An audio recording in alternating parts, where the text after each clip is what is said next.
Have you ever pondered on the transformative journey of a camel, a lion and a child? Not in the literal sense, but as a profound metaphor.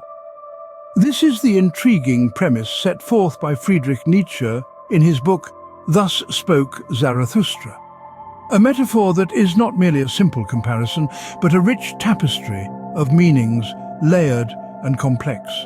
It's a metaphor that beckons us to question and explore the depths of human existence. Join us as we delve into this metaphor and extract its essence. Picture a camel, the beast of burden. What could it possibly represent in our lives? Now consider the book, Thus Spoke Zarathustra by Friedrich Nietzsche. The camel is a profound metaphor used by Nietzsche to represent a particular phase of our existence. The camel, in Nietzsche's metaphor, signifies the stage when we as individuals willingly shoulder the weight of societal norms and values. We accept the rules and expectations of society without question, choosing to carry them like the camel carries its load. This creature, known for its resilience and endurance, symbolically illustrates our capacity to bear the burdens placed upon us by our surroundings. In the context of the book, the camel phase is an essential part of our personal development. It is the stage where we learn, grow, and understand the world around us. We take on the weight of traditions, customs, and societal norms, accepting them as our own. We carry these weights not because we are forced to, but because we choose to. This choice, Nietzsche argues, is a testament to our strength and resilience, much like the camel that marches across deserts under the scorching sun with a heavy load on its back. However, Nietzsche also cautions us about getting stuck in this phase. While it's important to understand and accept societal norms, it's equally crucial not to let these norms define or confine us. We must not become beasts of burden, forever carrying the weight of society's expectations. Nietzsche encourages us to question, to challenge, and to transcend these norms, to move beyond the camel phase and enter the next stage of our transformation. The camel, bearing the weight of society's expectations, is but the first step in our transformative journey. As we delve deeper into Nietzsche's metaphor, we will discover the lion and the child, the next stages in our journey towards self-overcoming. But that's a story for another time. For now, let's appreciate the strength and resilience of the camel, the beast of burden, for it teaches us about endurance, acceptance, and the power of choice. Now imagine a lion, fierce and rebellious. How does it fit into our metaphorical journey? In the grand narrative of Thus Spoke Zarathustra, the lion is the embodiment of rebellion. It signifies a phase of defiance, a time when individuals begin to challenge the norms and values they once accepted without question. The lion is not just a symbol, but a call to arms. A roar, if you will, against the status quo. Picture the lion in the wild, a creature of immense strength and willpower.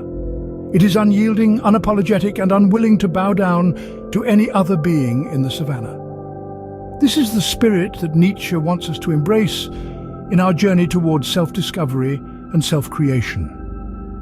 The lion phase is a transformational stage, a time of upheaval and chaos as we tear down the old structures and beliefs that no longer serve us. It's a time of courage, as we dare to confront the dragon of thou shalt, the embodiment of societal norms and expectations that dictate our lives. But it's important to remember that the lion's rebellion is not an end in itself. It's a means to an end, a necessary phase to clear the path for what comes next. The lion's defiance is not just about rejection, it's about creating a space, a void where something new can be born. Just as a forest fire clears the ground for new growth, the lion's rebellion clears the mind of old, outdated beliefs, making way for new self-created values. It is a destructive process, yes, but it is also a creative one. It is the breaking of chains. It is the assertion of the self. It is the first step towards true freedom.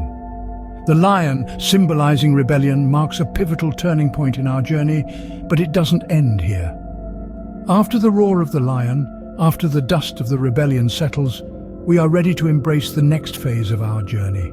A phase that promises not just freedom but creation. A phase where we, like children, can play with the possibilities of who we might become. But that, dear listeners, is a story for another time. Finally, think of a child, innocent yet creative, What could this symbolize in our transformative journey?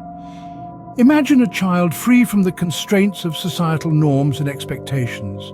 This child embodies purity and creativity, unburdened by the weight of the world. This is the metaphor of the child in Nietzsche's Thus Spoke Zarathustra. The child represents the final phase of the transformative journey, where individuals, having cast off societal norms, now create their own values. In this stage, the individual becomes a creator. The childlike character is significant because it symbolizes innocence and a fresh start. It is a phase of rebirth, of starting anew with a blank canvas on which to paint one's own values. The child, unprejudiced and unburdened, embodies the freedom and courage to create and define their own world, their own values, and their own life. This metamorphosis is not one to be taken lightly. The transition from the camel, the beast of burden bearing the weight of societal norms, to the lion, the fighter who rejects these norms, and finally to the child, the creator of new values, is a profound journey of self-discovery and transformation. In Thus Spoke Zarathustra, Nietzsche uses the metaphor of the child to emphasize the significance of this transformative process. He encourages us to question, to rebel, and finally to create. To create not in the sense of producing something physical, but rather in the sense of defining our own values, our own moral compass, our own understanding of the world.